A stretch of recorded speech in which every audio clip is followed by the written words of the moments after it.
இந்திய மண் வகை 8 அப்படிங்கிறது ஸ்கூல் புக்கில் வந்து கொடுத்துருப்பாங்க. ஸோ அது 8ஆக யார் பிரிச்சிருப்பா, அது மட்டும் இல்லாமல் எந்த நாட்டை ஃபாலோ பண்ணி இந்த 8 வகை அப்படிங்கிறது பிரிச்சிருக்கிறாங்க அப்படிங்கிறது மாதிரியான இன்ட்ரெஸ்டிங் ஃபேக்ட்ஸோட நிறைய இன்ஃபர்மேஷன் இந்த மண்ணை பற்றி நம்ம வந்து பார்க்க போகிறோம். இந்த வீடியோ பதிவில் நம்ம மண்ணோட வகை என்ன, அதோட பரவல், அதோட கெமிக்கல் காம்பவுண்ட்ஸ், அது மட்டும் இல்லாமல் ஸோ நம்ம இந்தியாவில் மண்ணுக்குன்னு என்ன பண்ணியிருக்காங்க, அதாவது என்ன திட்டங்கள் வந்து கொண்டு வந்திருக்கிறாங்க, ஸோ மண் வளத்தை மேம்படுத்துறதுக்கு என்னென்ன முறைகளை பின்பற்றிருக்கிறாங்க, அது மட்டும் இல்லாமல் நமக்கு எப்படி சத்து குறைச்சல் இருக்கோ அது மாதிரி நம்ம இந்திய மண்ணுக்கும் வந்து சத்து குறைச்சல் இருக்குது. அதை சரி பண்ணுறதுக்கு இந்தியா கவர்மெண்ட் என்னெல்லாம் ஸ்டெப்ஸ் வந்து எடுத்துருக்கிறாங்க அப்படிங்கிறது மாதிரி எல்லா இன்ஃபர்மேஷனும் கம்ப்ளீட்டாக உங்களுக்கு இந்த சாயில் இன்ஃபர்மேஷன், இந்த சாயில் வீடியோவில் மண்ணை சம்மந்தப்பட்ட எல்லா இன்ஃபர்மேஷனும் ஓகேங்களா ஒரே ஒரு வீடியோலேயே கிடச்சிட போகுது. கம்ப்ளீட்டாக பாருங்கள். புக் இன்ஃபர்மேஷன் மட்டும் படித்தா வந்து பத்தாது. ஸோ எக்ஸ்ட்ரா இன்ஃபர்மேஷன் அப்படிங்கிறது நம்மளோட மெயின்ஸுக்கு தியரிட்டிக்கலாக எழுதுறதுக்கு, அதாவது டிஸ்கிரிப்டிவ் டைப் எக்ஸாமினேஷனுக்கும் அதுக்கு அடுத்தது குரூப் 2A மாதிரியான எக்ஸாம்ஸ்க்கு அப்ஜெக்டிவ் டைப்புக்கும் வந்து ரொம்ப யூஸ்ஃபுல்லாக இருக்கக்கூடியது என்னென்னு பார்த்தீங்கன்னா ஒரு டாப்பிக்கில் இருக்கக்கூடிய எக்ஸ்ட்ரா இன்ஃபர்மேஷன் ப்ளஸ் இந்தியாவில் இருக்கக்கூடிய ஸ்கீம்ஸ், அதுக்கப்புறம் வந்து பார்த்தீங்கன்னா அது ரிலேட்டடாக என்னெல்லாம் கொடுத்துருக்குறாங்களோ அது எல்லாமே வந்து நம்ம இங்கே பார்க்க போகிறோம் ஓகேங்களா.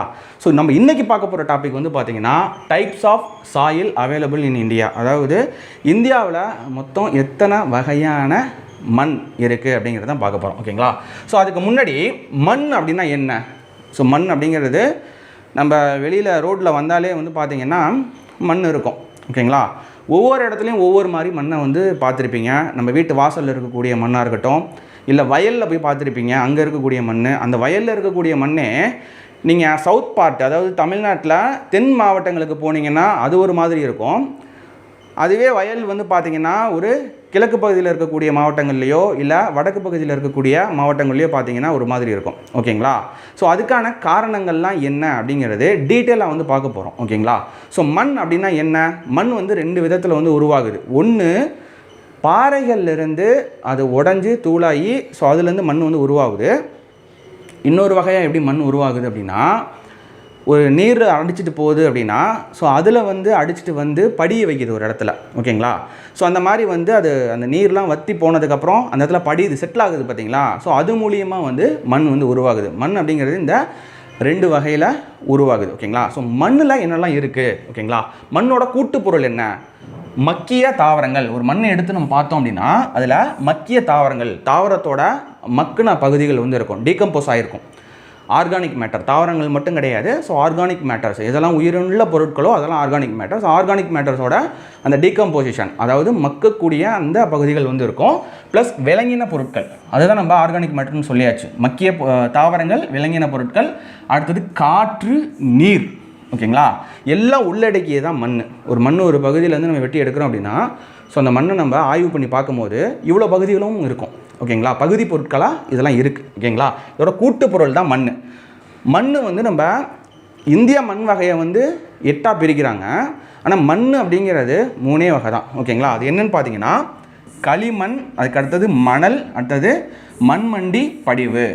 இந்த 3 வகையாக மண்ணை வந்து நம்ம பிரிக்கலாம் ஓகேங்களா. ஸோ களிமண் அப்படிங்கிறது அதோட கிரானுவல்ஸ், அந்த பொடியாக இருக்குல்ல, என்ன பாறையிலேருந்து உருவானது மண் அப்படிங்கிறது நம்ம ஸ்டார்டிங்லேயே சொல்லியாச்சு.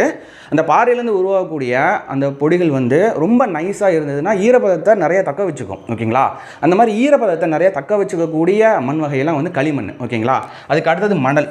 மணல்னா களிமண் இருக்கக்கூடிய அந்த ஃபைன் பவுடர் மாதிரி இல்லாமல் மணல் வந்து கொஞ்சம் கிரானுவல்ஸாக இருக்கும், கொஞ்சம் வந்து துகள்கள் வந்து பெருசாக இருக்கும் ஓகேங்களா. அது ஈரப்பகுதியை வந்து தக்க வச்சுக்க முடியாது, உடனே வந்து எவாப்ரேட் ஆகிடும். எடுத்து இப்படி கொட்டினோம்னா அப்படியே விடுவோம். பார்த்து மணல்லாம் எடுத்து கொட்டினோம்னா அப்படியே கொட்டுது பார்த்தீங்களா. ஸோ அதுக்கு வந்து ஈரப்பதத்தை உறிஞ்சி வச்சுக்கக்கூடிய தன்மை இல்லை. ரெண்டாவது பார்ட்டிகல்ஸ் வந்து பெருசாக இருக்கும். ஸோ அது வந்து மணல். இது 2ஓட கலவையும் தான் வந்து பார்த்திங்கன்னா மண்மண்டி படிவுன்னு சொல்லுவோம், சில்ட் ஓகேங்களா. ஸோ இந்த மண் வந்து பார்த்திங்கன்னா ஏற்கனவே சொன்னது தான், பல்வேறு காலநிலை, ஒவ்வொரு காலநிலையை பொறுத்து, சூழலை பொறுத்த வரைக்கும் பாறைகள்லேருந்து சிதவடைஞ்சு மண் வந்து உருவாகுது. 2 வகையாக உருவாகுது அப்படிங்கிறத ஸ்டார்டிங்கில் பார்த்துருந்தோம். ஒன்று வந்து பார்த்திங்கன்னா தேயுறு காரணிகளால், அதாவது உடஞ்சி சிதஞ்சு உருவாகுது. அதுக்கு அடுத்தது வந்து பார்த்திங்கன்னா இது மொதல் பாயிண்ட்டு. இது 2வது வந்து பார்த்திங்கன்னா மண் அரிக்கப்பட்டு அந்த வாட்டர் அப்படியே ஃப்ளோ ஆகிட்டு இருக்கும்போது ஒரு இடத்துல படிய வைக்குது ஓகேங்களா. படிய வைக்கப்பட்ட மண். 2 வகையாக வந்து மண் வந்து உருவாகுது. ஓகேங்களா? ஸோ மண் வந்து ஒவ்வொரு பிரதேசத்துக்கும் பிரதேசம் வந்து வேறுபடும். மண் எப்படி உருவாகுது அப்படிங்கிறது ஸ்கூல் புக்கில் ஒரு இன்ஃபர்மேஷன் வந்து கொடுத்துருப்பாங்க. தாய்ப்பாறை அப்படிங்கிறது, இந்த தாய்ப்பாறை அப்படிங்கிறது, இந்த தாய்ப்பாறை தான் மண் இந்த கலரில் இருக்கணும். ஓகேங்களா? இந்த கலரில் இருக்கணும், அதில் இன்ன கெமிக்கல் காம்பவுண்ட்ஸ் வந்து இருக்கணும், அதுக்கு அடுத்தது வந்து பார்த்திங்கன்னா இன்னும் பயன்படணும் அப்படிங்கிறது. மண்ணை நம்ம பிரிக்கிறோம், 8 வகையாக பிரிக்கிறோம் அப்படின்னா அதுக்கு மூலக்கூறு மூல காரணம் அப்படின்னா இந்த தாய்ப்பாறை. ஓகேங்களா? இப்போ செம்மண் இருக்குது, இல்லை கரிசல் மண் இருக்குது அப்படின்னா அது எந்த பாறையிலேருந்து உடஞ்சி பவுடரானது தான் மண் அப்படிங்கிறது நம்ம சொன்னோம். அது மட்டும் இல்லாமல் இன்னும் ஒரு சில காரணிகள் அதில் வந்து ஆர்கானிக் காம்பவுண்ட்ஸ், அதாவது கனிம பொருட்கள், கரிம பொருட்கள், நீர், காற்று எல்லாம் சேர்ந்து இலையோட மக்கு சருவெல்லாம் சேர்ந்து மண்ணாக ஆகுது அப்படிங்கிறத பார்த்தோம். இப்போ இந்த தாய்ப்பாறை அப்படிங்கிறது என்ன கலரில் அந்த மண் இருக்கணும், அது என்ன வகையான மண்ணாக இருக்கணும் அப்படிங்கிறது முடிவு பண்ணுறது அந்த தாய்ப்பாறை. ஓகேங்களா? ஸோ இதுவே வந்து கரிசல் மண் உருவாகக்கூடிய பாறையிலேருந்து உருவாயிருந்தால் அது கரிசல் மண் பாறை. இதுவே செம்மண் உருவாகக்கூடிய அந்த பாறையிலேருந்து உருவாயிருந்ததுன்னா ஸோ அது வந்து செம்மண் பாறை. அதெல்லாம் நம்ம டீட்டெயிலாக வந்து பார்க்க போகிறோம். கரிசல் மண் அப்படிங்கிறது ஒன்றும் கிடையாது, எரிமலையிலேருந்து வரக்கூடிய ஒரு வகையான கல்லிலேருந்து உடஞ்சி நாளடைவில் உருவானது. அதெல்லாம் நம்ம பார்க்க போகிறோம். இப்போ தாய்ப்பாறை அப்படிங்கிறது என்னென்னா, ஒரு மண்ணோட கலரு, அதோட கெமிக்கல் காம்பவுண்ட்ஸ், அதிலெல்லாம் என்னென்ன இருக்கணும், ஸோ அதில் என்ன விளையணும் அப்படிங்கிற சொல்கிறது வந்து அது தாய்ப்பாறையிலேருந்து மண் வந்து உருவாது தாய்ப்பாறை. அடுத்தது காலநிலை, கிளைமேட்டிக் சேஞ்சஸ் வந்து ஏற்படுறதுனால பாறைகள் வந்து சிதைவடைஞ்சு மண் வந்து உருவாகுது. அப்புறம் நிலத்தோற்றம், உங்களுக்கு மலைப்பகுதியாக இருக்கக்கூடிய நிலத்தில் வந்து ஒரு மாதிரியான மண் இருக்கும், அடிவாரத்தில் இருக்கக்கூடியது, அதுக்கப்புறம் வந்து வெளியில் இருக்கக்கூடியது, ஆற்றுப்படுகைக்கு கிட்ட இருக்கக்கூடிய அந்த பகுதியெல்லாம் இருக்க மண் வந்து வெவ்வேறு மாதிரி இருக்கும். ஓகேங்களா? ஸோ அது வந்து பார்த்திங்கன்னா நிலத்தேற்றத்தை பொறுத்து மண் வந்து உருவாகுது. அடுத்தது உயிரினங்கள், ஆர்கானிக் காம்பவுண்ட்ஸ், இலை மடித்த அந்த மக்கு. ஓகேங்களா? ஸோ இலை தலைகள், அதுக்கப்புறம் விலங்கு அதுகளோட மக்கு, இதெல்லாம் வந்து கலந்துருக்கும். ப்ளஸ் வந்து நிறைய நுண்ணுயிர்கள் வந்து அதில் வந்து இருக்கும். ஓகேங்களா? ஸோ அதுக்கு வந்து ஊட்டச்சத்தை வந்து கொடுக்கறதுக்கு நுண்ணுயிர்கள் இருக்கும். அதுக்கு அடுத்தது வந்து காலம். ஓகேங்களா? ஒரு சென்டிமீட்டர் வந்து மண் உருவாகுது, ஒரு லேயர் உருவாகிறதுக்கு 100லேருந்து 200 வருஷத்துக்கிட்ட ஆகும். கிட்டத்தட்ட 400-500 வருஷம் கூட ஆகும். அதெல்லாம் நம்ம லேட்டராக வந்து பார்க்க போகிறோம். ஸோ இதெல்லாம் தான் ஃபேக்டர்ஸ். ஓகேங்களா? ஒரு மண் வந்து மண்ணோட பண்புகள், ஒரு மண் உருவாகிறதுக்கு ப்ளஸ் மண்ணோட பண்புகள் அப்படிங்கிறது இவ்வளோ ஆஸ்பெக்ட்ஸ் இருக்குது. இதுதான் முக்கியமான ஆஸ்பெக்ட்ஸ். ஓகேங்களா? மண் மற்றும் அதன் உருவாக்கம் எப்படி உருவாகுது அப்படிங்கிறது இதுதான். இந்த இமேஜ்லேயே வந்து எல்லாமே டீட்டெயிலாக கொடுத்துட்டாங்க. ஓகேங்களா?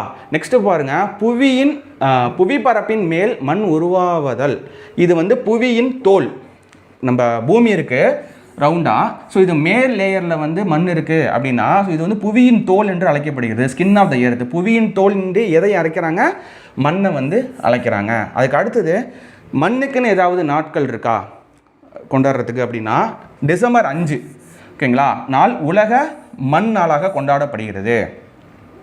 எப்போலேருந்து கொண்டாடுறாங்க அப்படின்னா 2014 இதை கடைபிடிச்சிட்டு வராங்க.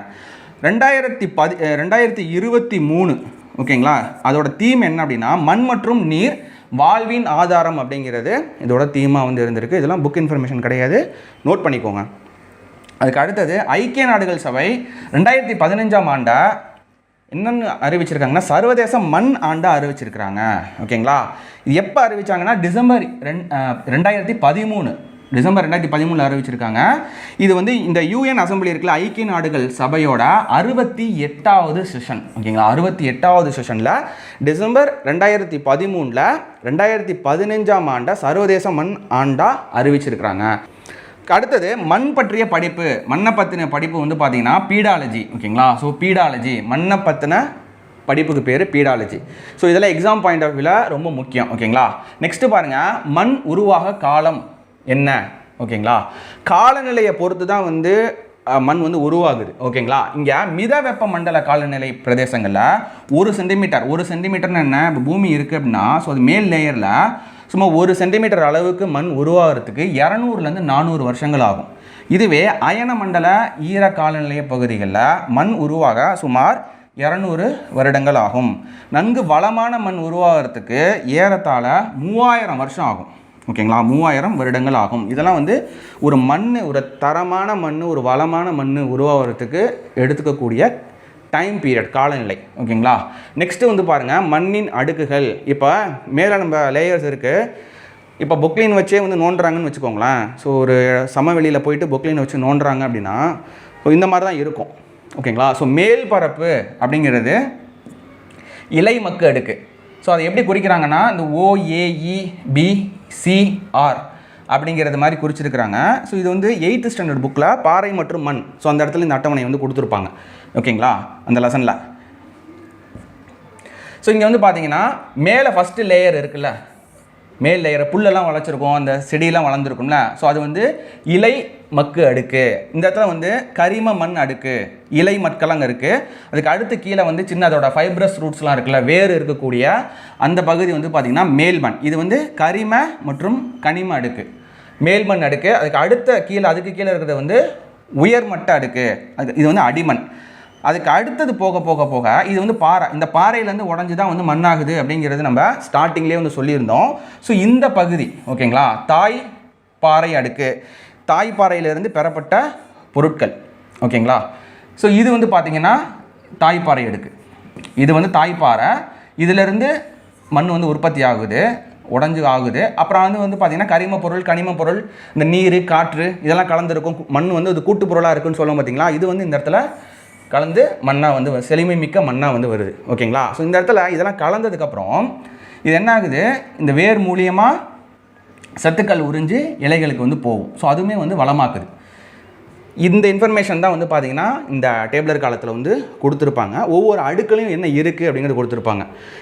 ஓகேங்களா, ஸோ அதுக்கு அடுத்தது பாருங்கள், மண்ணின் கூட்டு பொருட்கள். மண்ணின் கூட்டு பொருட்கள் அப்படிங்கிறது கனிமங்கள், கரிம பொருட்கள், நீர் மற்றும் காற்று அப்படிங்கிறது நம்ம பார்த்தோம். ஓகேங்களா, அது எத்தனை சதவீதம் இருக்குது? கனிமங்கள் அப்படிங்கிறது 45%, கரிம பொருட்கள் அப்படிங்கிறது 5%, நீர் 25%, காற்று 25% இருக்குது. ஓகேங்களா, ஸோ மண்ணோட கலவை இடத்திற்கு இடம், காலத்திற்கு காலம் வேறுபடுகிறது. நம்ம ஏற்கனவே என்ன பார்த்தோம், மண்டலத்துக்கு மண்டலம் வந்து மாறுபடுது அப்படின்னு சொன்னால் இடத்துக்கு இடம் மண் வந்து கண்டிப்பாக மாறுபடும். தமிழ்நாட்டிலே எடுத்துக்கிட்டோம் அப்படின்னா தென்பகுதியில் ஒரு மாதிரியான மண் இருக்குது, வடக்கு பகுதியில், கிழக்கு பகுதியில் ஒரு மாதிரியான மண் இருக்குது அப்படிங்கிறது சொன்னோம். ஸோ அது வந்து பார்த்திங்கன்னா ஒவ்வொரு இடத்துக்கு மாறுபடும். அதோட மண்ணில் இருக்கக்கூடிய கூட்டுப்பொருள், சாயில் காம்போசிஷன் அப்படிங்கிறது பொதுவாக இருக்கிறது கனிமங்கள் 45, கரிம பொருள் 5, நீர் 25, காற்று 25. ஸோ இதோட டயக்ராம் தான் இப்போ பார்த்ததுக்கான டயக்ராம். ஓகேங்களா, ஸோ இந்த அங்கக பொருட்கள் அப்படிங்கிறது என்னென்னா, இந்த கனிமங்கள் 45, கரிம பொருட்கள் 5 இருக்குது பார்த்தீங்களா. ஸோ இதுதான் இங்கே கொடுத்துருக்குறாங்க. ஸோ இதில் வந்து பார்த்தீங்கன்னா இலைமக்கு 80%, வேர்கள் 10%, உயிரின பொருட்கள் வந்து 10%. ஓகேங்களா, சாயில் டைப்ஸு. ஓகேங்களா, இப்போ சாயில் டைப்ஸ்க்கு வந்து வந்துடுவோம். இது வரைக்கும் நம்ம மண்ணுனா என்ன, மண் எப்படி உருவாச்சு, ஸோ அதுக்கு அடுத்தது மண்ணோட அடுக்குகளில் என்னென்ன இருக்குது அப்படிங்கிறது தெளிவாக வந்து பார்த்தோம்.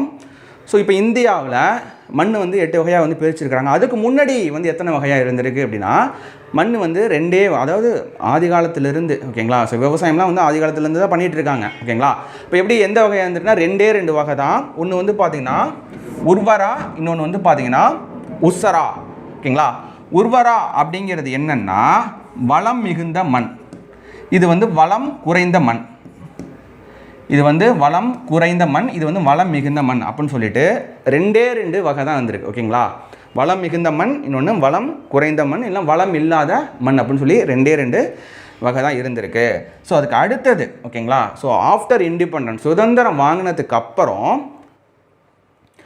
இந்த மண்ணை வந்து பார்த்திங்கன்னா இந்திய மண் வகையாக 8 வந்து பிரிச்சிருக்கிறாங்க. ஸோ அது எப்போ அப்படின்னா 1953 இந்த வருஷம் வந்து ரொம்ப முக்கியமான வருஷம். இந்திய வேளாண் ஆராய்ச்சி கழகம் அப்படிங்கிறது ஒரு இனிஷியேட்டிவ் பண்ணுறாங்க. ஓகேங்களா, ஸோ ஒரு ஆரம்பமாக என்ன பண்ணுறாங்கன்னா 1953 இந்தியாவில் காணப்படுற மண்ணை 8 வகையாக வந்து பிரிச்சிருக்கிறாங்க. ஸோ இது இவங்க பிரிக்கலை, யாரை கூப்பிட்றாங்க அப்படின்னா அமெரிக்காவிலேருந்து. ஓகேங்களா, ஸோ அமெரிக்காவிலேருந்து soil specialist, United States of அமெரிக்காவிலேருந்து சாயில் ஸ்பெஷலிஸ்ட்டை வர வைக்கிறாங்க இந்தியாவுக்கு. யாருன்னு பார்த்தீங்கன்னா டாக்டர் எஃப்எஃப் ரிக்கன்ஸ். ஓகேங்களா, டாக்டர் எஃப்எஃப் ரிக்கன்ஸ்.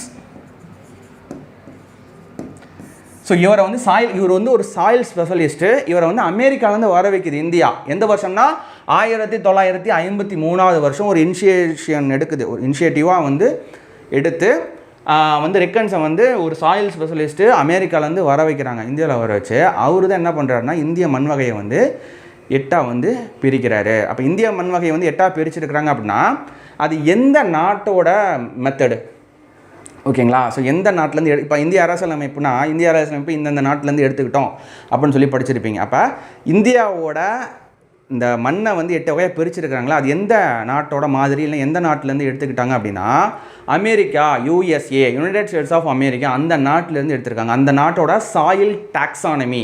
ஓகேங்களா. ஸோ மண் பிரித்தல், ஸோ ஒரு சாயில் டாக்ஸானமி அதை பேஸ் பண்ணி தான் வந்து நம்ம இந்தியாவில் வந்து பார்த்திங்கன்னா இந்த 8 வகையாக வந்து பிரிச்சிருக்காங்க. யார் ஹெல்ப் பண்ணியிருக்காங்கன்னா ரிக்கன்ஸ்.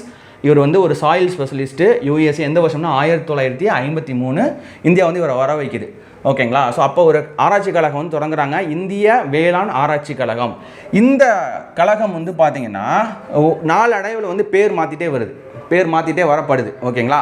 இதோட ஹிஸ்ட்ரி அப்படிங்கிறது நம்ம என்னென்னு பார்ப்போம். இங்கே அகில இந்திய மண் ஆய்வு அமைப்பு அப்படிங்கிறது 1956 இந்திய அரசு வந்து நிறுவியிருக்கு. ஓகேங்களா.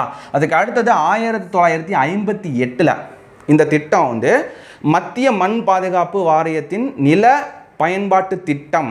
ஓகேங்களா. அதோட ஒருங்கிணைச்சு முக்கிய நதி பள்ளத்தாக்கு நீர்பிடிப்பு இந்த பகுதிகள்லாம் விரிவான வந்து ஒரு சர்வே எடுக்கணும் அப்படிங்கிறது மாதிரி பண்ணி அதுக்கு அடுத்தது அகில இந்திய மண் மற்றும் நிலம் அப்படிங்கிற அமைப்பை நிறுவுது. யார்? இந்தியா. 1969 இது மறுபடியும் மறுசீரமைக்கப்பட்டு மண் ஆய்வு வகைப்பாடு மற்றும் தொடர்பு பற்றிய ஆராய்ச்சி அம்சங்கள், அதாவது இந்திய வேளாண் ஆராய்ச்சி கவுன்சிலுக்கு, Indian council of agriculture and research, ICAR. இப்போ நீங்கள் வெப்சைட்டில் போய் பார்க்குறீங்க, இந்த மண் சம்மந்தமாக பார்க்குறீங்க, சென்ட்ரல் கவர்மெண்ட்டோட அஃபீஷியல் வெப்சைட்டில் போய் பார்க்குறீங்கன்னா இந்த ICARன்னு இருக்கும். இதுக்கு வந்து மாற்றப்பட்டது. ஓகேங்களா. ஸோ லாஸ்ட்டாக வந்து பார்த்தீங்கன்னா 1976 தேசிய மண் ஆய்வு மற்றும் நில பயன்பாட்டு திட்டமிடல் பணியகம். ஓகேங்களா. ஸோ தேசிய மண் ஆய்வு மற்றும் நில பயன்பாட்டு திட்டமிடல் பணியகம், NBSS அண்டு LUP என்று பெயர் மாற்றப்பட்டது. எந்த வருஷம்னா 1976. அப்போ நம்ம இந்தியாவோட மண் 8 வகைன்னு சொல்லி பிரிச்சிருக்கிறாங்க.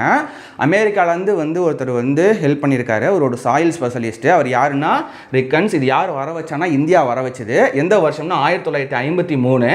அப்போ வந்து பார்த்திங்கன்னா இந்திய வேளாண் ஆராய்ச்சி கழகமாக இருந்தது. அதுக்கு அடுத்தது படிப்படியாக ஓகேங்களா. ஸோ வெவ்வேறு பேர்லேயும் வெவ்வேறு கழகமாகவும் ஒரு கவுன்சிலாகவும் இருந்து இப்படிலாம் பேர் மாற்றிட்டு வந்திருக்காங்க. 1956 அகில இந்திய மண் ஆய்வு அமைப்பு, 1958 மத்திய மண் பாதுகாப்பு வாரியத்தின் நில பயன்பாட்டு திட்டம். அதுக்கடுத்தது அது வந்து பார்த்திங்கன்னா அகில இந்திய மண் மற்றும் நிலம் அதை நிறுவுது. அதுக்கு அடுத்தது 1969 இந்திய வேளாண் ஆராய்ச்சி கவுன்சில். அதுக்கப்புறம் 1976 தேசிய மண் ஆய்வு மற்றும் நில பயன்பாட்டு திட்டமிடல் பணியகம் அப்படிங்கிறது மாதிரி பேர் மாற்றிட்டே வந்திருக்கு. ஓகேங்களா. ஸோ இன்றைய வரைக்குமே உங்களுக்கு என்ன பண்ணுறாங்கன்னா மண் ஆய்வு பண்ணிகிட்டு இருக்காங்க. ஓகேங்களா. ப்ளஸ் இதில் இருக்கக்கூடிய சயின்டிஸ்ட் இருக்காங்களே, ஸோ அவங்க என்ன பண்ணுறாங்க, இந்தியாவில் ஒவ்வொரு ஸ்டேட்லேயும் இருக்கக்கூடிய மண்ணை எடுத்துகிட்டு போய் இப்போ மறுபடியும் ஆய்வு பண்ணுறாங்க. எதுக்கு பண்ணியிருக்காங்க? ஸோ அதில் போதுமான அளவுக்கு சத்து இருக்கா, நமக்கு எப்படி சாப்பிட்டா சத்து வருது, அந்த மாதிரி மண்ணுக்கு சத்து இருக்கா, சத்து போயிடுச்சா, சத்து இருந்ததுன்னா அது என்ன சத்து இருக்குது, சத்து போயிடுச்சுன்னா அது என்ன சத்து போயிருக்கு, அது எப்படி கொண்டு வரது அப்படின்னு பார்க்கும்போது அதுக்கு சென்ட்ரல் கவர்மெண்ட் என்ன பண்ணும், ஸ்கீம்ஸ் கொண்டு வரும். இந்த மாதிரி ஸ்கீம்ஸில் வந்து மண்ணோட வளத்தை பெருக்கிறதுக்கு அது எல்லாமே லேட்டராக நம்ம பார்க்க போகிறோம். ஓகேங்களா. தொடக்கம் அப்படிங்கிறது 1953 அன்னையிலேருந்து ஆராய்ச்சி இன்னைய வரைக்கும் நடந்துகிட்ருக்கு. ஓகேங்களா. ஸோ நெக்ஸ்ட்டு பாருங்கள், மண்ணின் வகை. இது வந்து இந்திய மண்ணோட வகை 8 வந்து பிரிச்சிருக்கிறாங்க. இது பிரித்தது எந்த மாடல், எந்த நாட்டோட மாடல், சாயில் டாக்ஸானமி அப்படின்னா USA, United States of America, அந்த நாட்டோட சாயில் டாக்ஸானமியை பேஸ் பண்ணி தான் நம்மளோட இந்திய நாட்டோட மண்ணை 8 வகையாக பிரிச்சிருக்கிறாங்க. மனசில் வச்சுக்கோங்க. இது வந்து நீங்கள் டிஸ்கிரிப்டிவாக எழுதுறதுக்கும் ப்ளஸ் வந்து நீங்கள் அப்ஜெக்டிவாக கேட்டாலுமே வந்து பார்த்தீங்கன்னா இதுதான் மனசில் வந்து ஏற்றிக்கோங்க. ஓகேங்களா. ஸோ மண்ணை வந்து 8 வகையாக பிரிக்கிறாங்க. வண்டல் மண், கரிசல் மண், செம்மண், சரளை மண், காடு மற்றும் மலைமண், வறண்ட பாலைமண், உப்பு மற்றும் காரமண், களிமண் மற்றும் சதுப்பு நில மண். ஓகேங்களா. ஸோ இந்த மாதிரி வந்து மண்ணை வந்து பிரிக்கிறாங்க. ஓகேங்களா. ஸோ இதில் என்னெல்லாம் வந்து தரமான மண், அதுக்கு அடுத்தது வந்து அதோட கெமிக்கல் என்னெல்லாம் கெமிக்கல்ஸ் இருக்குது, என்னென்ன பயிரெலாம் வந்து வளரும், அதுக்கு அடுத்தது எங்கெல்லாம் பரவி இருக்குது இந்தியா ஃபுல்லாக அப்படிங்கிறத நம்ம பார்க்க போகிறோம். ஃபஸ்ட்டு பாருங்கள் வண்டல் மண். ஸோ வண்டல் மண்ணை பொறுத்த வரையும் இது வந்து ஒரு வளம் மிகுந்த மண். நோட் பண்ணிக்கோங்க. வளம் மிகுந்த மண் அப்படின்னா அது வண்டல் மண். இந்த இதில் கொடுத்துருப்போம். ஓகேங்களா. இது மற்ற மண் வகைகளை காட்டிலும் வளம் மிக்கது. ஓகேங்களா. வளம் மிகுந்த மண் என்னென்னா வண்டல் மண். இந்த வண்டல் மண்ணை ரெண்டாக பிரிக்கலாம். ஒன்று வந்து காதர், இன்னொன்று வந்து பாங்கர். ஓகேங்களா. ஸோ இந்த பாங்கர் அப்படிங்கிறது சுண்ணாம்பு மற்றும் களிமண், சுண்ணாம்பு மற்றும் களிமண் கொண்ட கலவையாக இருக்கும். அடுத்தது இது பழைய வண்டல் மண். இது வந்து பழைய வண்டல் படிவுகள். இப்போ பழைய வண்டல் மண் ஞாபகம் வச்சுக்கோங்க. இது கருமை நிறம், அடர் நிறம் உடையது. ஓரளவுக்கு வந்து பிளாக்காக இருக்கும். இதை கம்பேர் பண்ணும்போது, காதரை கம்பேர் பண்ணும்போது பாங்கர் ஓரளவுக்கு கருப்பாக இருக்கும். ஓகேங்களா. இந்த மண் வந்து பார்த்திங்கன்னா இந்த மண்ணை, அதாவது வண்டல் மண்ங்கிறது வளம் மிகுந்த மண். இந்த வளம் மிகுந்த மண் வண்டல் மண்ணில் ரெண்டாக பிரிக்கிறோம், காதர் பாங்கர்னு. இந்த காதர் பாங்கர் எடுத்துக்கிட்டோம்னா இந்த பாங்கர் கொஞ்சம் வளம் குறைவு. இதை கம்பேர் பண்ணும்போது, காதரை கம்பேர் பண்ணும்போது இந்த பாங்கர் அப்படிங்கிறது கொஞ்சம் வளம் குறைவு. ஓகேங்களா. அடுத்தது காதர் மண் எடுத்துப்போம். இந்த காதர் மண் அப்படிங்கிறது வெளிர் நிறம் உடையது. இதை கம்பேர் பண்ணும்போது அது கொஞ்சம் வெண்மை நிறம் உடையது, வெளிர் நிறம் உடையது. அதுக்கு அடுத்தது மணற்பாங்கான மண். இது வந்து களிமண் பாங்கான மண். ஓகேங்களா. இது வந்து களிமண் பாங்கான மண். இது வந்து பார்த்தீங்கன்னா மணற்பாங்கான மண். இது வந்து புதிய மண், புதிய வண்டல் படிவுகள், புதிய வண்டல் படிவுகள், வெளிர் நிறம், மணற்பாங்கான மண். ஓகேங்களா.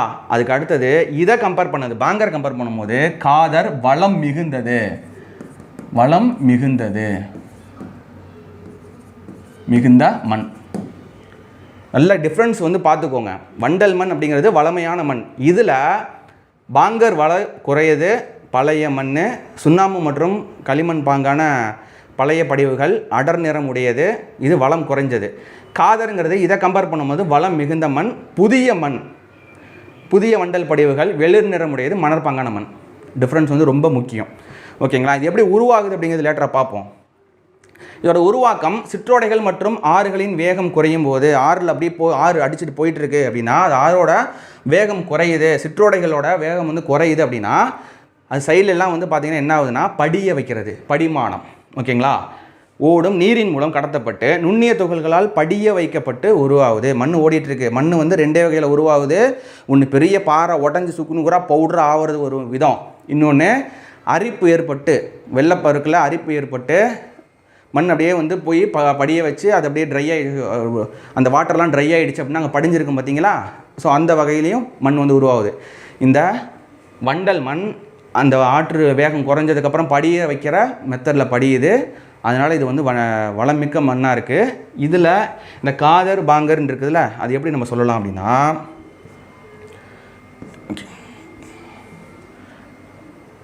இந்த காதர் பாங்கர் இங்கே நான் நோட் பண்ணுறேன். இங்கே ஆறு இப்படி ஓடிட்டுருக்கு வேகமாக. ஓகேங்களா. ஆறு வந்து இப்படி வேகமாக ஓடிட்டுருக்கு. ஓகேங்களா.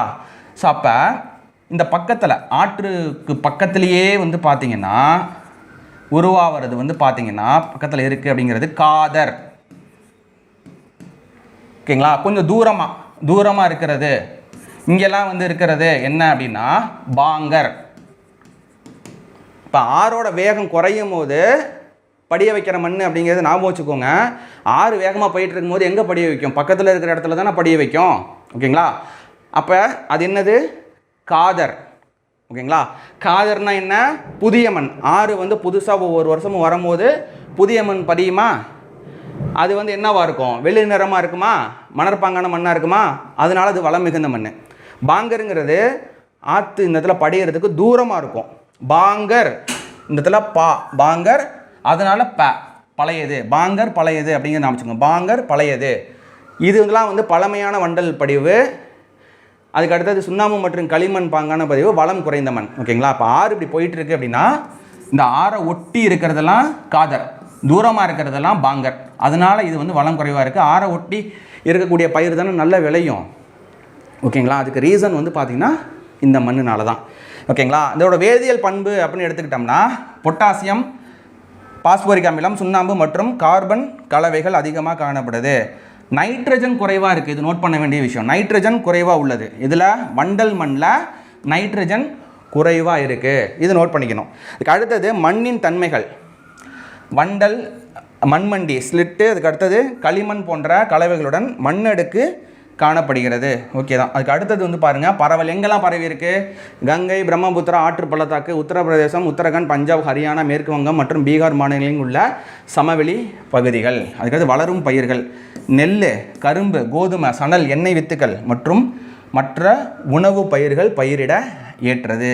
எதுன்னு பார்த்தீங்கன்னா இந்த வண்டல் மண். நம்ம இங்கே 10th புக்கையும் 8th புக்கையும் ஜாயின் பண்ணி அதில் இருக்கிற இன்ஃபர்மேஷன் இதில் இருக்கிற இன்ஃபர்மேஷன் மிஸ் ஆகாமல் எடுத்து கொடுத்துருக்கோம். ஓகேங்களா? நெக்ஸ்ட்டு பாருங்கள், இதான் வண்டல் மண். வண்டல் மண் வந்து 2ஆக பிரியுதுன்னு சொன்னோம் பார்த்தீங்களா? இங்கே பாருங்கள், வண்டல் மண் 2ஆக பிரியுது. காதர், அதுக்கடுத்தது பாங்கர். காதர் அப்படிங்கிறது வெளிர் நிறம், வெள்ளையாக இருக்குது பாருங்கள். பாங்கர் அப்படிங்கிறது கொஞ்சம் கருநிறமாக இருக்குது. இதோட டிஃப்ரென்ஸ் வந்து இதுதான். வண்டல் மண், காதர், பாங்கர். வளம் மிகுந்தது, வளம் லைட்டாக குறைஞ்சது.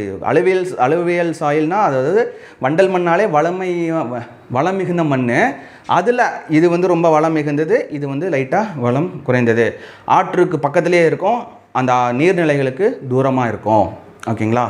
ஸோ அதுக்கு அடுத்தது கரிசல் மண். கரிசல் மண் அப்படிங்கிறது இன்னொரு பேர் இருக்குது, ரீகர் சாயில். ரீகர் ஞாபகம் வச்சுங்க, ரீகர்.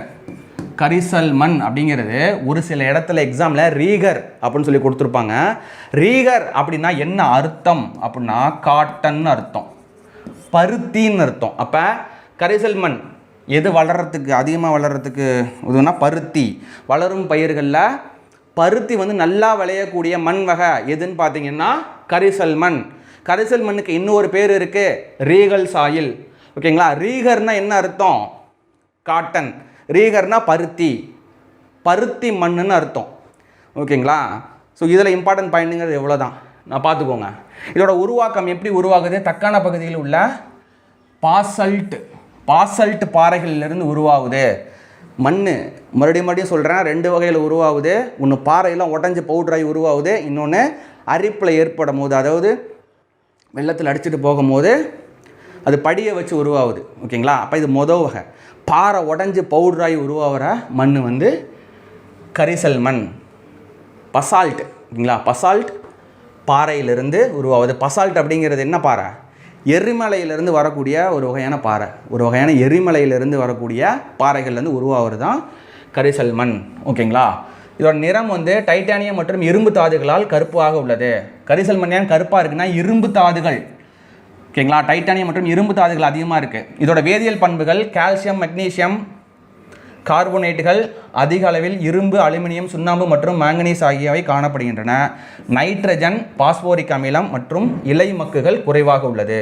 இதில் அதிகமாக என்ன இருக்குன்னு பார்த்துக்கணும், குறைவாக என்ன இருக்குன்னு பார்த்துக்கணும். தன்மை ஈரமாக இருக்கும்போது சேராக இருக்கும். இந்த கரிசல் மண் ஈரமாக இருக்கும்போது சேராக இருக்கும். அதுக்கு அடுத்தது ஈரப்பதத்தை நீண்ட நேரம் தக்க வைத்துக்கொள்ளும். அடுத்தது பரவல். சரிங்களா? பரவல் எங்கெல்லாம் பரவி இருக்குன்னா மகாராஷ்டிரா மற்றும் மாலவ கத்தியவார், தீபகற்பம், தெலுங்கானா, ஆந்திர பிரதேசத்தில் உள்ள ராயல்சீமா மற்றும் கர்நாடகா மாநிலத்தின் வடக்கு பகுதி இங்கெல்லாம் வந்து பரவி இருக்குது. வளரும் பயிர்கள் அப்படின்னா பருத்தி. நிறைய எக்ஸாமில் கேட்டிருக்காங்க, பருத்தி ஞாபகம் வச்சுக்கணும். ஓகேங்களா? பருத்தி. அடுத்தது திணை வகைகள், புகையிலை மற்றும் கரும்பு. பசால்ட் பாறை அப்படிங்கிறது இதாக இருக்கும். நம்ம சொன்ன பார்த்திங்களா, எரிமலையிலேருந்து உருவான கல் பசால்ட் பாறையிலேருந்து உருவாகுது இந்த மண் அப்படின்னு சொல்லி நம்ம சொல்லியிருந்தோம். பசால்ட் பாறை அப்படிங்கிறது இதுதான். ஸோ இது வந்து பார்த்திங்கன்னா என்ன மண்? கரிசல் மண். கருப்பாக இருக்குது. கருப்பாக இருக்கிறதுக்கான ரீசன் என்ன? இரும்பு தாதுக்கள் மற்றும் டைட்டானியம். ஸோ அதனால் கருப்பாக இருக்குது. ஓகேங்களா? நெக்ஸ்ட்டு பாருங்கள், செம்மண். செம்மண்ணோட உருவாக்கம் எப்படின்னா பழமையான படிக பாறைகள், கிரானைட்டு, நைஸ் போன்ற பாறைகள் சிதைவடைதால் கிரானைட் கற்கள், பழமையான படிக பாறைகளான கிரானைட் மற்றும் நைஸ் கற்கள் வந்து சிதைவடைகிறதுனால உருவாகிறது தான் இந்த செம்மண். இதோட வேதியியல் பண்பு இரும்பு மற்றும் மெக்னீசியம். ஓகேங்களா? இரும்பு மற்றும் மெக்னீசியம் அதிகமாக காணப்படுகிறது. நைட்ரஜன், இலைமக்குகள், பாஸ்போரிக் அமிலம் மற்றும் சுண்ணாம்பு சத்துக்கள் குறைவாக காணப்படுது. ஓகேங்களா? அடுத்தது வந்து பார்த்தீங்கன்னா மண்ணின் தன்மைகள், செம்மண்ணோட தன்மைகள். ஓகேங்களா? தன்மைகள்னா ஃபைன் பவுடராக இல்லாமல் வந்து ஒரு சின்ன சின்ன கிரானுவல்ஸ் பார்ட்டிகல்ஸாக வந்து இருக்கும். ஓகேங்களா? ஸோ இந்த செம்மண்ணோட துகள்கள். பரவல் எங்கெல்லாம் பரவி இருக்குது அப்படின்னா தக்கான பீடபூமியின் கிழக்கு பகுதி, தென் மாநிலங்களான கேரளா, தமிழ்நாடு, கர்நாடகா, சோட்டா நாக்புரி பீடபூமி ஜார்க்கண்ட். வளரும் பயிர்கள்னா கோதுமை, நெல், பருத்தி, கரும்பு மற்றும் பருப்பு வகைகள். இது வந்து வளம் குறைந்த மண். ஓகேங்களா, வளம் குறைந்த மண்ணாக இருப்பதால் திணைப்பயிர்கள் பயிரிட ஏற்றது. செம்மண் வந்து பார்த்திங்கன்னா வளம் குறைந்த மண். ஸோ அதனால் திணைப்பயிர்கள் பயிரிட ஏற்றது. ஓகேங்களா, செம்மண் அப்படிங்கிறது இப்படி தான் இருக்கும். ஓகேங்களா, செம்மண் அப்படிங்கிறது இதுதான். நெக்ஸ்ட்டு சரளை மண். சரளை மண் உருவாக்குறது எப்படின்னா, வெப்பம் மற்றும் குளிர் அடுத்தடுத்து நிகழும்போது மண் சுவரல் லீச்சிங் காரணமாக உருவாகிறது. ரொம்ப முக்கியமான பாயிண்ட். வேதியியல் பண்பு அப்படிங்கிறது இரும்பு மற்றும் அலுமினியத்தின் நீரேற்ற ஆக்சைடுகள் உருவாகுது. அதுக்கு அடுத்தது வந்து பார்த்திங்கன்னா தன்மை. உயரமான மலைப்பகுதியில் இதான் உயரமான மலைப்பகுதியில் அதிகமான அமிலத்தன்மையுடனும் தாழ்வான பகுதியில் குறைந்த அளவு அமிலத்தன்மையுடன் வருது. பொதுவாக ஈரப்பதத்தை தக்க வைத்து கொள்றதில்ல. ஆனால் களிமண் கலந்த வண்டல் படிவுகளை கொண்ட சமவெளி பகுதிகளில் ஈரப்பதத்தை தக்க வச்சுக்கும். நல்லா தெரிஞ்சுக்கோங்க, நீங்கள் எங்கே படித்தாலும் களிமண் அப்படிங்கிறது ஒன்று வந்தாலே அது ஈரப்பதத்தை எடுத்து வச்சுக்கும் அப்படின்னு அர்த்தம். ஓகேங்களா, இல்லை ஒரு மண் நீங்கள் படிக்கும்போது ஈரப்பதத்தை எடுத்து வச்சுக்குது அப்படின்னு நீங்கள் படித்தாலே அங்கே களிமண் கலந்துருக்குன்னு அர்த்தம். ஓகேங்களா, சிம்பிளாக இது ஞாபகம் வச்சுக்கோங்க, ஈஸியாக எழுதிடலாம். ஓகேங்களா, பரவல் எங்கெல்லாம் பரவி இருக்குது? அசாம் குன்றுகள், கேரளா மற்றும் கர்நாடகாவில் உள்ள மேற்கு தொடர்ச்சி மலையின் அடிவார பகுதி, ஒடிசா மற்றும் கிழக்கு தொடர்ச்சி மலைகள், இங்கெல்லாம் வந்து பார்த்திங்கன்னா பரவி இருக்குது. ஓகேங்களா, வளரும் பயிர்கள் எங்கெல்லாம் வளருதுக்கு? காஃபி. என்னெல்லாம் பயிர் வளருதுன்னா காஃபி, ரப்பர், முந்திரி மற்றும் மரவள்ளி கிழங்கு, இதெல்லாம் இப்படி தான் இருக்கும் சரளை மண். ஓகேங்களா, சரளை மண் அப்படியே நம்ம மண் உருவானதுக்கப்புறம், தாய்ப்பாறையிலேருந்து உருவானதுக்கப்புறம் நம்ம வெட்டி எடுத்தோம் அப்படின்னா ஸோ இப்படி தான் இருக்கும் பாருங்கள். அதுக்கு அடுத்தது காடு மற்றும் மலைமண். இதெல்லாம் வந்து எங்கே உருவாகுதுன்னா பனிமலை வெப்பநிலை வேறுபாடுகளால் பௌதிக சிதைவில். ஓகேங்களா, ஸோ ஃபிசிக்கலாக வந்து பார்த்திங்கன்னா இங்கே ஒரு சிதைவு காரணமாக உருவாகுது. காலநிலைக்கு ஏற்ப இடத்துக்கு இடம் இது மாறுபடுது. ஓகேங்களா, வேதியியலோட பண்பு அப்படிங்கிறது பொட்டாஷ், பாஸ்பரஸ் மற்றும் சுண்ணாம்பு சத்துக்கள் குறைவாக காணப்படுது. அதுக்காக எங்கெல்லாம் பரவி இருக்குன்னா ஜம்மு அண்ட் காஷ்மீர், இமாச்சல பிரதேசம், உத்தரகண்ட், சிக்கிம் போன்ற மாநிலங்களில் உள்ள ஊசி இலை காடுகள் பகுதியில், மேற்கு தொடர்ச்சி மற்றும் கிழக்கு தொடர்ச்சி மலைகள். காடு மற்றும் மலை மண்ணுனால என்ன? மலையில் தான் வந்து இது உருவாகும். ஓகேங்களா, வளரும் பயிர்கள் இங்கே காஃபி, தேயிலை, நெல், மக்காச்சோளம், உருளைக்கிழங்கு, பார்லி, வெப்பமண்டல பல வகைகள் மற்றும் பல்வேறு வகையான வாசனை பொருட்கள். அடுத்தது வறண்ட பாலைமண். இது எங்கெல்லாம் உருவாகுதுன்னா வறண்ட காலநிலை, அதிக வெப்பம், எப்பயுமே வெப்பமாக இருக்கிறதுல ஆவியாவதல் அதிகமாக இருப்பதால் மேல்மண் வறண்டு காணப்படும். தாவரங்கள் இது இருக்கவே இருக்காது. இல்லாமையால் இலைமக்கு சத்து குறைவாகும். தாவரம் இருந்தால் தான் என்னாகும், அது மடித்து உழுவும் போது அந்த இலை மக்கி போய் நமக்கு அங்கே ஒரு சத்து கிடைக்கும். ஸோ இந்த இடத்துல மரமே இருக்காது, செடியே இருக்காது, எப்படி அந்த சத்து இருக்கும்? ஸோ அதனால தான் இங்கே கொடுத்துருக்காங்க இலைமக்கு சத்து குறைவாக காணப்படுகிறது. இதோட வேதியியல் பண்பு அதிக அளவில் உப்பு, அமிலத்தன்மை, பாஸ்பேட்டு, பல்வேறு அளவுகளில் உள்ள கால்சியம் கார்பனேட்டு, உயிர் சத்துக்கள் மற்றும் நைட்ரஜன் குறைவாகவும் காணப்படுது. ஓகேங்களா, அடுத்த தன்மை வெளிர் நிறம், குறைந்த இலைமக்கு சத்து, புரைத்தன்மையுடையது. அதுக்கு அடுத்தது குறைந்த ஈரப்பதம் உடையது. ஓகேங்களா, பரவல் எங்கெல்லாம் பரவி இருக்குது? ராஜஸ்தான், குஜராத்தின் வடபகுதி, பஞ்சாப் மாநிலம். ஸோ நம்ம இந்தியாவில் எங்கெல்லாம் வந்து பாலைவனம் இருக்கோ ஸோ அந்த இடத்துல இது பரவி இருக்குது. ஓகேங்களா, வளரும் பயிர்கள் அப்படின்னா நீர்ப்பாசன வசதி நம்ம ஏற்படுத்தி நம்ம கொடுத்தோம்னா அங்கே பயிர் வளர்த்துக்கலாம். நீர்ப்பாசன வசதி இல்லை அப்படின்னா அங்கே பயிர் விளையாது. நெக்ஸ்ட்டு பாருங்கள், உப்பு மற்றும் காரமண். ஓகேங்களா, உப்பு மற்றும் காரமண் அப்படிங்கிறது என்னென்னா, இந்த மண் வந்து அதோட உப்புத்தன்மையை அடிப்பகுதியிலேருந்து மேல்மட்டத்துக்கு வந்து விட்டுரும். ஓகேங்களா, ஸோ அடிமட்டத்திலிருந்து மேலே வந்து கடத்தி கொண்டு வந்துடும். ஓகேங்களா, அப்போ அந்த மேல் இருக்கக்கூடிய அந்த சர்ஃபேஸ் வந்து காரத்தன்மையாகவும் உப்பாகவும் இருக்கும். ஓகேங்களா, ஸோ அதுதான் வந்து இங்கே கொடுத்துருக்குறாங்க. இதில் வந்து வேதியியல் பண்புகள் அப்படிங்கிறது வந்து பார்த்திங்கன்னா சோடியம், மெக்னீசியம், கால்சியம் மற்றும் சல்ஃபூரிக் அமிலங்கள் இதில் அதிகமாக இருக்குது. தன்மை அப்படின்னா சிதைக்கப்படாத பாறைகள் மற்றும் சிதைவுற்ற கனிமங்களை உடையது. பரவல் எங்கெல்லாம் பரவி இருக்குன்னா ஆந்திர பிரதேசம், கர்நாடகம், பீகார், உத்தரப்பிரதேசம், ஹரியானா, பஞ்சாப், ராஜஸ்தான் மற்றும் மகாராஷ்டிரா மாநிலங்களோட வறண்ட பகுதிகளில் இந்த வகையான மண் வந்து காணப்படுது. ஓகேங்களா, ஸோ நெக்ஸ்ட்டு பாருங்கள் களிமண் மற்றும் சதுப்பு நிலம். ஸோ இதோட உருவாக்கம் அப்படின்னா அதிக மழை அளவு, அதிக ஈரப்பதம் இருக்கக்கூடிய நிலப்பகுதிகளில் காணப்படுற மண். ஓகேங்களா, வேதியியல் பண்பு அப்படின்னா பொட்டாஷ், பாஸ்பேட் சத்துக்கள் குறைவாகவும் கணிசமான அளவில் உப்பு கரைசல், உயிரின பொருட்கள் 10-40% வரையும் காணப்படுது. தன்மை ஈரத்தன்மையுடன் இலைமக்கை கொண்டு கருமை நிறத்திலும் உள்ளது. பரவல் எங்கெல்லாம் பரவி இருக்குன்னா கேரளாவில் கோட்டயம் மற்றும் ஆலப்புழா மாவட்டங்களில், ஒடிசா, தமிழ்நாடு கடற்கரை பகுதியில், மேற்கு வங்கத்தில் உள்ள சுந்தரவன பகுதிகளில். ஓகேங்களா, சொல்லப்போனால் சதுப்பு நில காடுகள் அப்படிங்கிறது நம்ம இந்தியன் ஃபாரஸ்ட் பார்க்கும்போது பார்த்துருப்போம். ஓகேங்களா, ஸோ அப்போ அந்த சதுப்பு நில காடுகள் எங்கெல்லாம் இருக்குதோ ஸோ அங்கெல்லாம் இந்த வகையான மண் வந்து இருக்குது. ஓகேங்களா? ஸோ இப்போ இந்தியா முக்கிய மண் வகைகள் அப்படின்னா வண்டல் மண், செம்மண், கரிசல் மண், சரளை மண், காடு மற்றும் மலைமண் அப்படிங்கிறது நம்ம வரிசையாக வந்து பார்த்தோம்.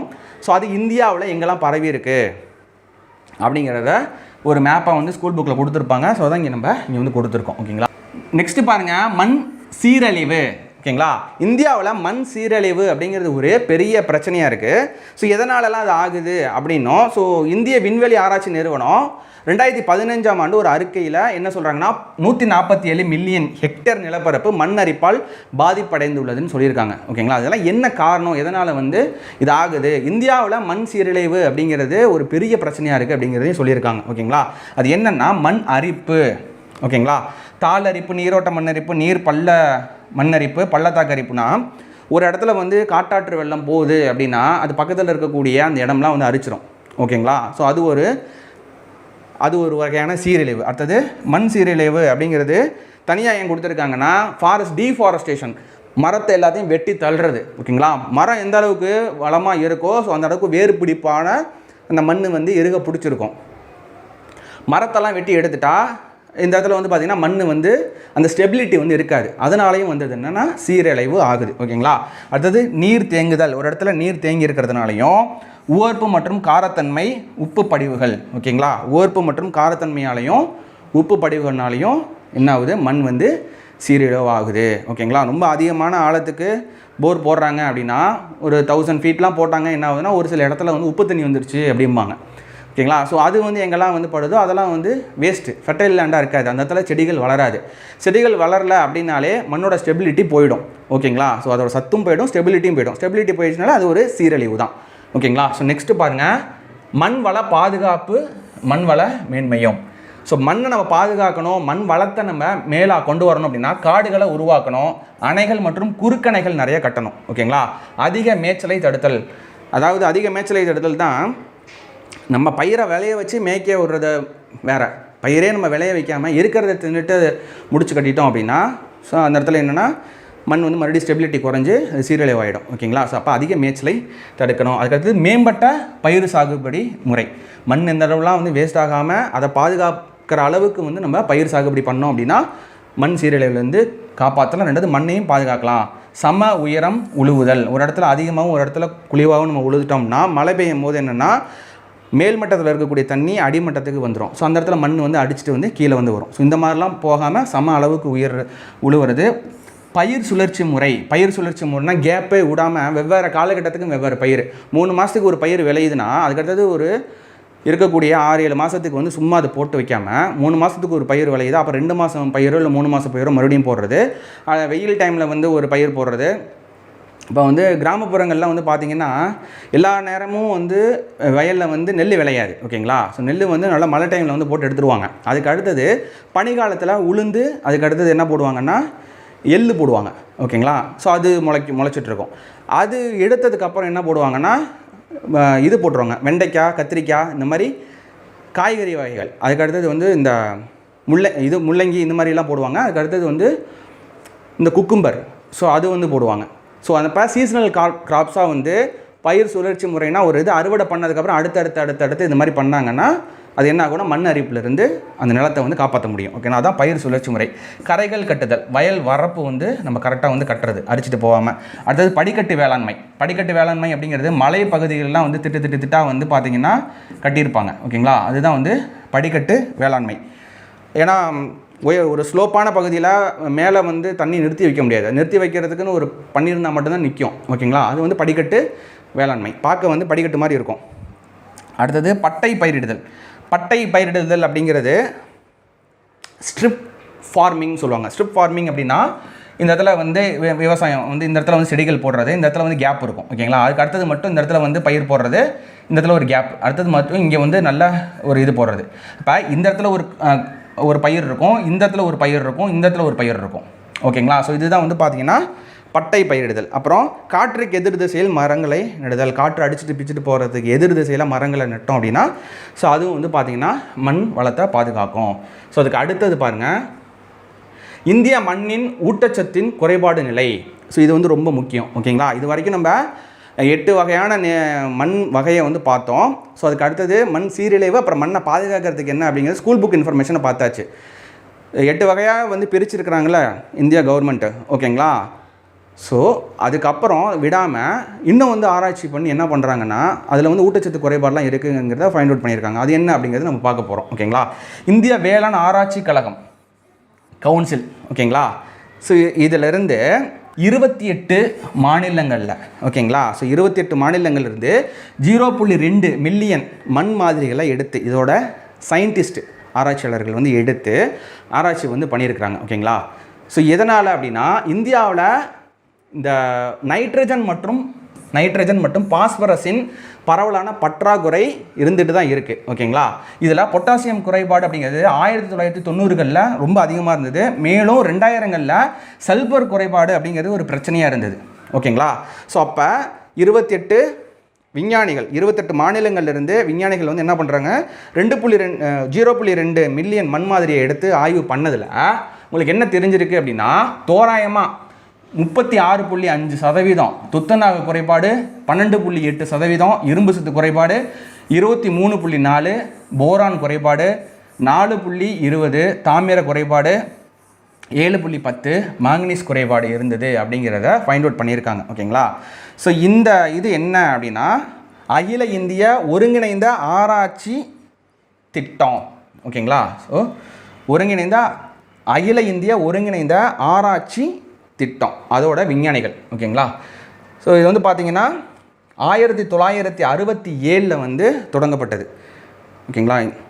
2014 மண் ஆரோக்கியத்திற்கும் மனித ஆரோக்கியத்திற்கும் இடையிலான தொடர்பை பகுப்பாய்வு செஞ்சு இந்த திட்டம் வந்து கவனம் செலுத்திட்டு வருது. அதாவது 1953 வந்து பார்த்திங்கன்னா 8 வகையாக மண்ணை பிரித்து அதுலேருந்து ஸ்டெப் பை ஸ்டெப்பாக வந்து ஆராய்ச்சி நடந்துகிட்டே வந்துட்டுருக்கு. ஸோ இப்போ வந்து பார்த்திங்கன்னா 2014 இந்த மண்ணோட குறைபாடு அதை எப்படி நிவர்த்தி பண்ணணும் அப்படிங்கிற அந்த ஆராய்ச்சியில் ஈடுபட்ட விஞ்ஞானிகள் தோராயமாக வந்து கண்டுபிடிச்சது குறைபாடு அப்படிங்கிறது இதுதான், இத்தனை %, ஓகேங்களா. இதை நோட் பண்ணிக்கோங்க.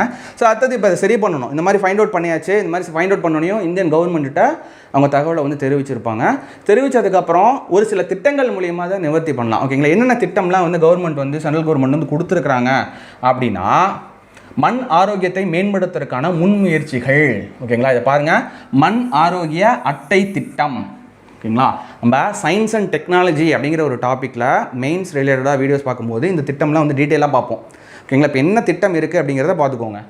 மண் ஆரோக்கிய அட்டை திட்டம், இயற்கை விவசாயம், உரம் தன்னிறைவு, டிஜிட்டல் விவசாயம், கார்பன் விவசாயம், அதுக்கடுத்தது பரம்பரகத் கிருஷி விகாஸ் யோஜனா, அதுக்கு அடுத்தது ஊட்டச்சத்து அடிப்படையிலான மானியம் NBS திட்டம், ஓகேங்களா. ஸோ NBS திட்டம் நெக்ஸ்ட்டு, ஓகே. இதோட வந்து பார்த்திங்கன்னா நம்ம இந்தியா ரிலேட்டடாக எல்லாமே முடிஞ்சு போச்சு, ஓகேங்களா. ஸோ முடிஞ்சதுக்கப்புறம் வேர்ல்டு வைட் நம்ம பார்க்கும்போது இந்த சாயில் பற்றி என்ன இருக்குது அப்படின்னு நம்ம பார்க்கும்போது எலக்ட்ரானிக் சாயில் அப்படின்னு ஒன்று இருக்குது, ஓகேங்களா. ஸோ பேப்பர், சிகரெட் இந்த மாதிரி எல்லாத்துலேயும் எலக்ட்ரானிக் வந்ததில் இப்போ எலக்ட்ரானிக் சாயில் அப்படின்னு ஒன்று இருக்குது. ஜஸ்ட் அது என்னென்னு தெரிஞ்சுக்கோங்க. நம்ம இதே விஷயத்தை நம்ம சயின்ஸ் அண்ட் டெக்னாலஜி வீடியோ பார்க்கும்போது நம்ம டீட்டெயிலாக பார்ப்போம். எலக்ட்ரானிக் சாயில் அப்படின்னா என்ன, ஹைட்ரோஃபோனிக் மெத்தடில் செடியை வந்து வளர்ந்து வரைச்சிட்ருக்காங்க. ஹைட்ரோஃபோனிக் மெத்தட்னா என்ன, உங்களுக்கு மண்ணே இருக்காது, அந்த இடத்துல வந்து திரவம் சொல்யூஷன் இருக்கும், சத்து நிறைந்த சொல்யூஷன் இருக்கும். அதில் வந்து பயிர்களை வச்சு வீட்டுக்குள்ளேயே வளர்க்குறது. வீட்டுனா வீடு கிடையாது, ஒரு கப்பலோ எதுலேயோ வந்து பார்த்திங்கன்னா இண்டோரில், அதாவது இண்டோர்னால் உள்ள வீட்டுக்குள்ளேன்னு வச்சுக்கோங்க. ஸோ இண்டோரில் வளர்க்குறது செடி பயிர்கள் அது வந்து பார்த்திங்கன்னா ஹைட்ரோஃபோனிக்ஸ் மெத்தட். வெறும் வந்து பார்த்திங்கன்னா தண்ணியில் ஒரு சத்தான ஒரு சொல்யூஷனில் வந்து வளர்க்குறது. ஸோ அதில் வந்து பார்த்திங்கன்னா ஒரு சில கரண்ட்டு, அதாவது அந்த செடிக்கு பாருங்கள் எப்படிலாம் பண்ணியிருக்காங்கன்னு, அந்த செடிக்கு வந்து நம்ம கரண்ட்டு கொடுத்தோம் அப்படின்னா அந்த மினிமமான வோல்டேஜ் எடுத்துக்கிட்டு என்ன பண்ணுது, அதில் வந்து செடி வந்து வளருது. அதுதான் வந்து சாயில், எலக்ட்ரானிக் சாயில். ஸோ அது எந்த நாட்டில் கண்டுபிடிச்சாங்க அப்படின்னா, ஓகேங்களா, ஸ்வீடனில் உள்ள லிங்கோவிங் பல்கலைக்கழக ஆராய்ச்சியாளர்கள் ஹைட்ரோஃபோனிக் இடைவெளிகளில் தாவரங்களின் வளர்ச்சியை விரைவுபடுத்தக்கூடிய எலக்ட்ரானிக் மண்ணை உருவாக்கியுள்ளனர், ஓகேங்களா. எலக்ட்ரானிக் மண்ணா இங்கே மண் வந்து கிடையாது, ஹைட்ரோஃபோனிக் மெத்தடில் இங்கே சின்ன வோல்டேஜ் வந்து கொடுக்குறது. இதை பற்றி நம்ம டீட்டெயிலாக எப்போ பார்ப்போம்னா சயின்ஸ் அண்ட் டெக்னாலஜி பார்க்கும்போது, மெயின்ஸ் வீடியோஸ் பார்க்கும்போது உங்களுக்கு இதை பற்றின டீட்டெயிலாக நம்ம இன்ஃபர்மேஷன் கொடுப்போம். இது மண் தொடர்பாக இருக்கிறதுனால இங்கே சின்னதாக ஒரு டச் இங்கே வச்சிடலாம் அப்படின்னு சொல்லிட்டு இங்கே வந்து கொடுத்துருக்கோம். ஓகேங்களா? மண்ணில் 8 வகை இருக்குது. ப்ளஸ் வந்து பார்த்திங்கன்னா வேர்ல்டு வைட் பார்க்கும்போது எலக்ட்ரானிக் சாயில், சாயில்னு ஒன்று இருக்குது. ஹைட்ரோஃபோனிக் மெத்தடுங்கிறது காலங்காலமாக இருந்துட்டு வருது. ஹைட்ரோஃபோனிக் மெத்தட்னால் திரவத்தில், அதாவது வெறும் தண்ணியில் மட்டுமே வந்து செடியை வளர வைக்கக்கூடியது. அதில் வந்து ஒரு சில அளவு பார்த்திங்கன்னா வோல்டேஜ் கரண்ட்டு கொடுக்கறதுனால அந்த செடி வந்து வேகமாக வளருது. ஓகேங்களா? கரண்ட்டில் வந்து வளருது. எப்படிலாம் நம்ம வந்து ஃபோனுக்கு சார்ஜ் இல்லைன்னா சார்ஜ் போடுறோம், பேட்டரியை போட்டு சார்ஜ் ஏற்றிக்குது. ஸோ அந்த மாதிரி செடிக்குமே கரண்ட்டு வந்து கொடுக்க ஆரம்பிச்சிட்டாங்க. அந்த கரண்ட்டை வச்சு அது வளருது அப்படிங்கிறது ஈசாயில். அது எந்த நாடு கண்டுபிடிச்சதுன்னா ஸ்வீடனில் உள்ள லிங்கோபிங் பல்கலைக்கழக ஆராய்ச்சியாளர்கள் கண்டுபிடிச்சிருக்காங்க. ஸோ இதோட இந்த வீடியோ வந்து முடியுது. இந்த வீடியோ வந்து கண்டிப்பாக உங்களுக்கு யூஸ்ஃபுல்லாக இருக்கும் அப்படின்னு நினைக்கிறேன். கண்டிப்பாக வந்து பார்த்திங்கன்னா ஷேர் பண்ணுங்கள். ஏன்னா ஒவ்வொரு வீடியோ நம்ம வந்து தனித்துவமாக வந்து எடுத்து கொடுத்துட்ருக்கோம். தனித்துவமாக அப்படின்னா எங்கேயுமே கிடைக்காத இன்ஃபர்மேஷன் நீங்கள் தேடி அலையக்கூடாது அப்படிங்கிறதுக்காக எக்ஸ்ட்ரா இன்ஃபர்மேஷன் ஸ்டார்டிங்லேருந்து book point of view plus வந்து பார்த்திங்கன்னா நியூஸ் பேப்பர் இன்ஃபர்மேஷன், அதுக்கடுத்தது அஃபீஷியல் வெப்சைட்ஸ்னு சொல்லிட்டு ஒரு வீடியோ மேக் பண்ணுறதுக்கு 3 days ஆகுது. ஓகேங்களா? இவ்வளோ இன்ஃபர்மேஷன் நம்ம கலெக்ட் பண்ணி கொடுக்குறதுக்கு 3 days ஆகுது. ஸோ அதனால் முடிஞ்ச வரைக்கும் வந்து கொஞ்சம் ஷேர் பண்ணி சப்போர்ட் பண்ணுங்கள். ஸோ அப்போ தான் வந்து நமக்கு இன்னும் கொஞ்சம் இன்ட்ரெஸ்ட்டாக நிறைய எடுத்து கொடுக்குறதுக்கு ஹெல்ப்ஃபுல்லாக இருக்கும். So thank you friends. This is Vijay from துருவம் அகாடமி.